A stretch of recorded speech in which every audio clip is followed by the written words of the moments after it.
YouTube channel math cam solution में आपका स्वागत है।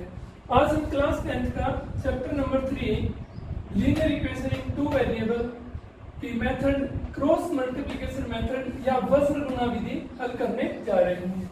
जैसे कि आपने पिछली वीडियोस में देखा था, हमने इसके सब्स्टिट्यूशन मेथड, एलिमिनेशन मेथड और ग्राफिकल मेथड सोल्व किए हैं, जिनको हिंदी में कहते हैं प्रतिस्थापन, विलोपन और ग्राफीय विधि। इन विधियों से हमने क्वेश्चन सोल्व किए हैं। आज हम इन्हीं linear equation in two variable को सोल्व करने का एक और मेथड है हमारा, क्रॉस मल्टीप्लिकेशन मेथड कह दो या वज्र गुणा विधि कह दो, ये हम सोल्व करने जा रहे हैं। मान लीजिए हमारे पास दो इक्वेशन है, कोई भी a1x plus b1y plus c1 equal to 0 और दूसरा है a2x plus b2y plus c2 equal to 0। एक बात है, हम इस इक्वेशन में क्या करेंगे, आप राइट हैंड साइड में जो कुछ भी उसको उठा के लेफ्ट हैंड साइड में ले आओ, यानी इक्वल में हमें 0 रखना है। x के नीचे x के रखना है, y के नीचे y का और बिना xy के नीचे बिना xy का, यानी सेम वेरिएबल ऊपर नीचे रखने हैं। सबसे पहले हम एक रूल बनाएंगे बेटा, 23 12 याद रखने के लिए नंबर है ये 23 12 2 3 1 2 23 12। तो ये रूल क्या है, 2 मतलब सेकंड कॉलम, 3 मतलब थर्ड कॉलम, 1 मतलब फर्स्ट कॉलम और 2 मतलब सेकंड कॉलम। इनके कोएफिशिएंट्स लिख देंगे हम, जैसे 2 b y हुई, इसके कोएफिशिएंट्स क्या है b1 एंड b2। उसके बाद 3, इसके कोएफिशिएंट क्या है c1 एंड c2। फिर 1 x के कोएफिशिएंट a1 एंड a2 और फिर 2 b1 एंड b2। ये हमारे पास कोएफिशिएंट्स आ गए।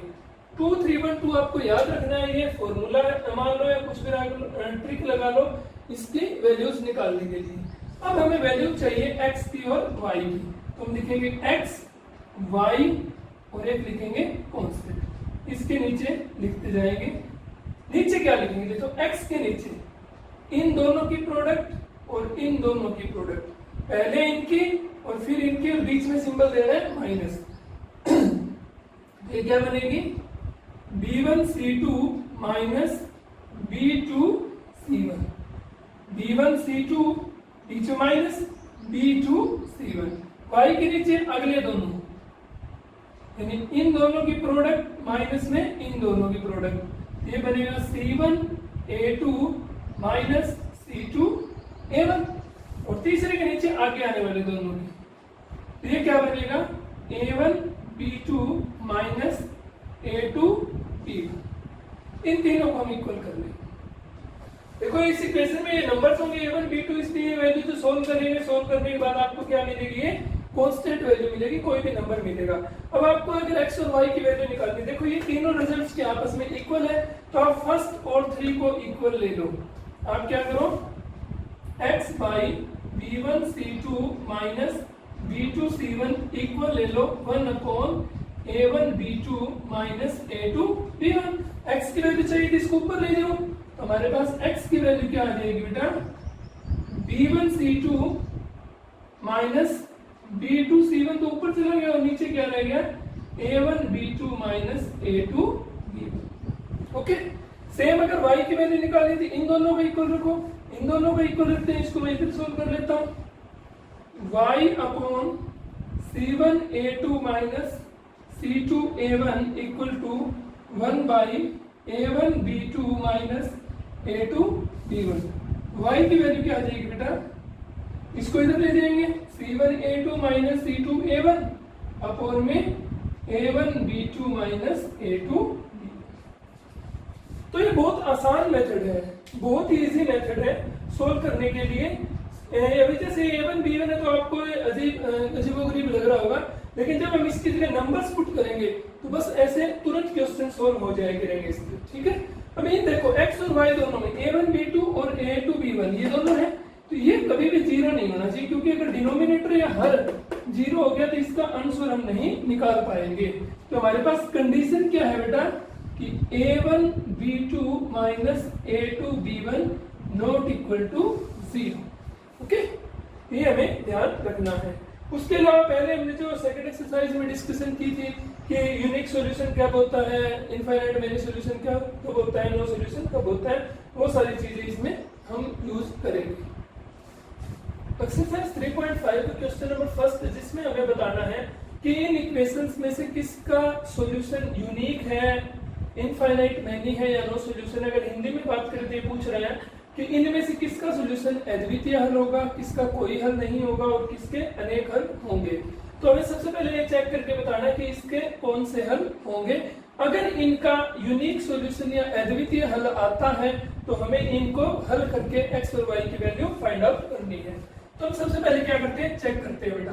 चेक करने के लिए हम क्या करते थे, x के कोएफिशिएंट y के कोएफिशिएंट और ये इकट्ठे करते थे।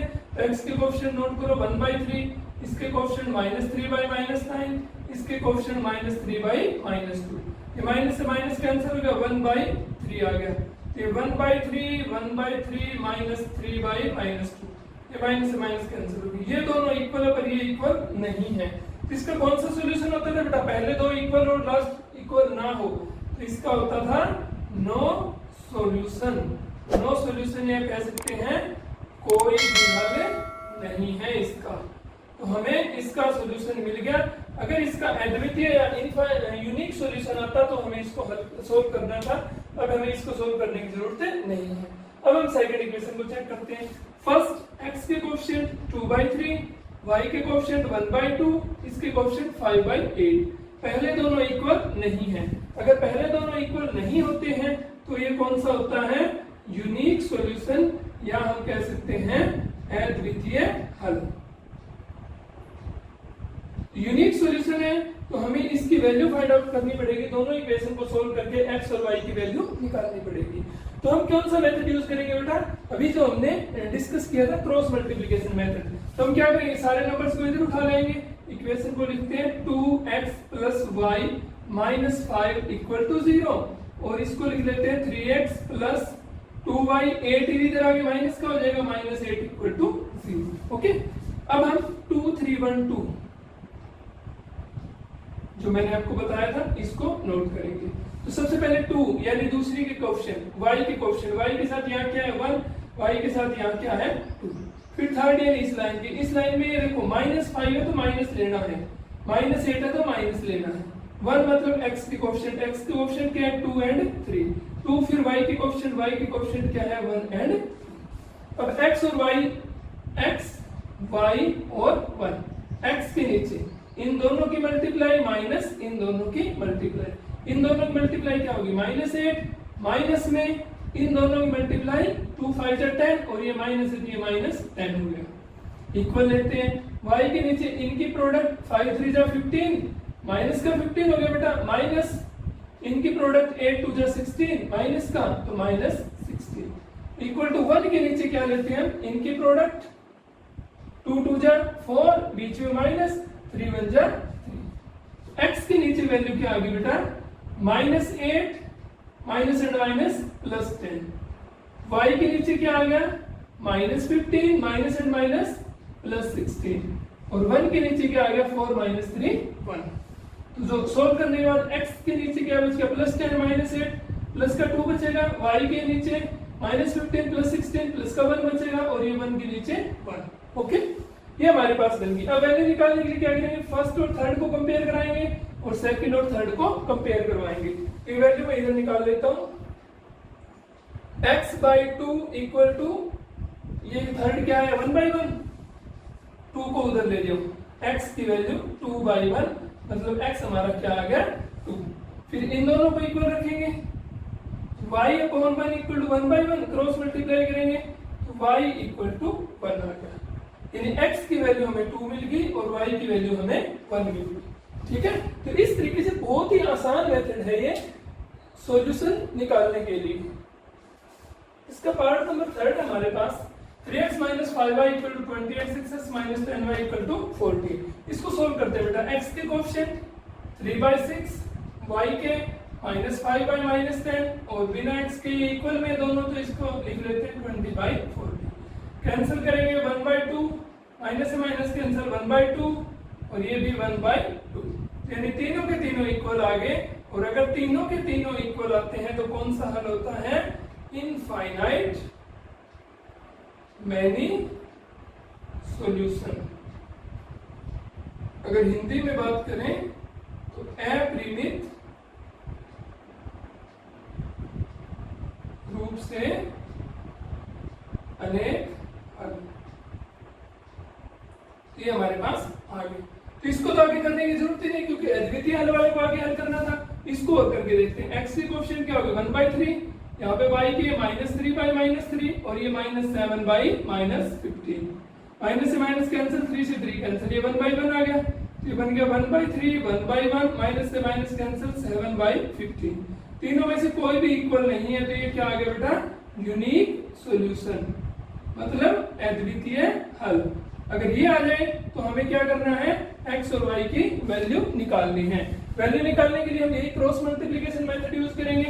ये देखो इक्वल में इधर सारे दे रखे हैं ना, तो मैं इस इक्वेशन से सीधा 2 3 1 2 लिख लेता हूं। 2 यानी y के कोएफिशिएंट क्या है, -3 एंड -3। ये ध्यान रखना बेटा, इस चीज में बहुत बार गलतियां होती हैं। हम जैसे y के साथ -3 है, हम कई बार माइनस नहीं लेते, प्लस का 3 ले लेते हैं, तो वैल्यू हमारी क्या हो जाएगी, गलत हो जाएगी। हमें इस चीज का ध्यान रखना है। 3 कोएफिशिएंट ये होंगे -7 -15। फर्स्ट के 1 एंड 3, x के साथ यहाँ 1 है और यहाँ x के साथ 3 है। 2 के फिर -3 एंड -3। ये समझ में आ गया ना, आपको अच्छे से समझनी है बेटा। इसके बाद x के नीचे, y के नीचे और 1 के नीचे। x के नीचे इनकी प्रोडक्ट 15 3 जा 45, माइनस एंड माइनस प्लस, यानी 15 3 45, बीच में माइनस, फिर ये 7 3 21, माइनस और माइनस प्लस हो गया, ये 21, बीच में इक्वल का सिंबल, y के नीचे इन दोनों की प्रोडक्ट 7 3 21, माइनस 7 3 जा 21, बीच में माइनस, ये -15 इंटू 1 -15, बीच में एक और माइनस है तो वो माइनस और माइनस क्या हो जाएगा, +15। और 1 के नीचे हमें क्या लेना है, इनकी प्रोडक्ट -3 इंटू 1 -3, बीच में माइनस, -3 इंटू 3 -9, बीच में माइनस है तो माइनस और माइनस क्या हो जाएगा, +9। x की वैल्यू क्या आ गई, 45 -21, सब्ट्रैक्ट कर दो, ये बच गया हमारे पास 24। y की वैल्यू क्या आ गई, -21 + 15, ये बच जाएगा -6, और 1 अपॉन में ये -3 + 9 कितना बच गया बेटा, 6। प्लस का 6 बचेगा, 9 बड़ा है, प्लस सिंबल, 9 में से 3 माइनस होगा, 6 बच जाएगा। वैल्यू निकालने के लिए हम क्या करेंगे, फर्स्ट और लास्ट को कंपेयर करते हैं। x अपॉन 24 इक्वल टू 1/6, 24 को उधर ले जाओ, 6 को बड़ा रहने देंगे यहीं पे, x इक्वल टू 24/6 हो गया, 6 से कैंसिल हो गया 4 पे, x की वैल्यू आ गई हमारे पास 4। सेम इन दोनों को कंपेयर करवाएंगे, y अपॉन -6 इक्वल टू 1/6, -6 को उधर ले जाएं, y इक्वल टू -6 अपॉन 6, 6 से 6 कैंसिल हो गया, ये आ गया -1, यानी y की वैल्यू हमारे पास क्या आ गई, -1। तो इन दोनों को सोल्व करने पे x की वैल्यू 4 आई और y की वैल्यू -1। तो ये मेथड आपको समझ आया होगा। नेक्स्ट क्वेश्चन हम नेक्स्ट वीडियो में डिस्कशन करेंगे। Thank you.